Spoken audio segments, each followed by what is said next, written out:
નમસ્કાર, હું મયુર મહેશ્વરી, અધ્યક્ષ કચ્છ જિલ્લા આંતરરાષ્ટ્રીય ભીમસેના।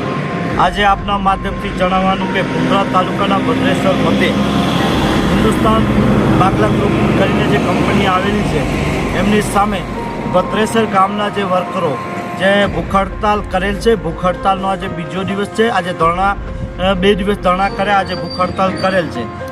ત્યારે આપના માધ્યમથી જણાવવાનું કે आज एक भ्रष्ट कंपनी તેમજ भ्रष्ट કોન્ટ્રાક્ટર द्वारा જે વર્કરોનું શોષણ કરી વર્કરોનું 12 કલાક કામ કરાવી 8 કલાકનું પગાર આપી અને જે વધારાનું પગાર ખાઈ જાય છે તેમજ જે મહિનાની છૂટીઓ એ પણ ખાઈ ગયા છે તેમજ કારણ વગર વર્કરોને પગાર કાઢી નાખેલ છે, જેના વિરુદ્ધમાં અમે તેમજ અરવિંદભાઈ યુનિયન તરફથી તેમજ દરેક સમાજના લોકો સાથે જોડાયેલા અને આ બાબતે હજી પણ ઉગ્રમાં ઉગ્ર લડત થશે। જો કંપની જો કદાચ વર્કરોના હક અને અધિકાર નહીં આપે તો આજે અમે લેખિતના કંપનીને આપવાના છીએ। સરપંચ સાથે વાત થયેલી છે, સરપંચ જોડે જે ચર્ચા વિચારણા કરેલી છે ત્યારે સરપંચશ્રીએ કીધું છે કે તમારી જે પણ માંગ છે લેખિતમાં આપો। અમે થોડીક વારમાં બધું લેખિત કરી અને સરપંચને અને કંપનીને તેમજ જવાબદાર વહીવટતંત્રને લેખિતમાં આપશું અને આ બાબતે જો કોઈ પણ નિર્ણય નહીં આવે તો અમે 20 તારીખથી કંપનીનો મેઇન ગેટ બંધ કરશું। કોઈ પણ વર્કરને અંદર જવા નહીં દઈએ, નહીં બહાર નીકળવા દઈએ, જેની કંપની ખાસ નોંધ લે। ને આ બાબતે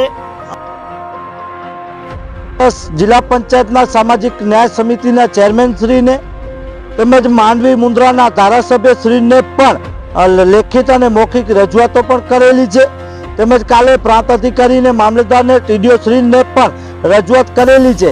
બીજી વાત આપના માધ્યમથી ખાસ વહીવટતંત્રને ધ્યાન દોરીએ છીએ કે કંપનીમાં 4 બોર પાણીના બોરવેલ કરેલ છે, જે બાબતે કારણ કે આજે કોઈ પણ ખેડૂતને કદાચ 1 બોર કરવો પડે છે તો 2 ગુંઠા જમીન મંજૂર કરાવવી પડે છે, પરંતુ કંપનીને કોઈ પણ મંજૂરી કે પરવાનગી લેવાની જરૂર નથી। પોતાની બાપની મિલકત સમજી અને જેવી રીતે પાણીનો ઉપયોગ કરે છે તેમજ કંપનીનું જે ખરાબ પાણી કેમિકલ વાળું પાણી જે છે એ બારે એક તળાવ બનાવી અને છોડે છે, જેના કારણે પશુઓ મૃત્યુ પામે છે તેમજ પશુઓની ચામડી ઉતરી જાય છે।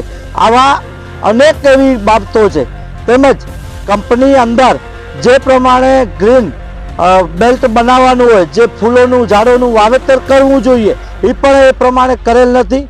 તેમજ અમુક જમીનમાં ગૌચર છે એને એ બાબતે પણ અમે વહીવટતંત્રને જાણ કરી છે કે આ બાબતે પણ આપ કરી તપાસ કરાવો કે શું છે।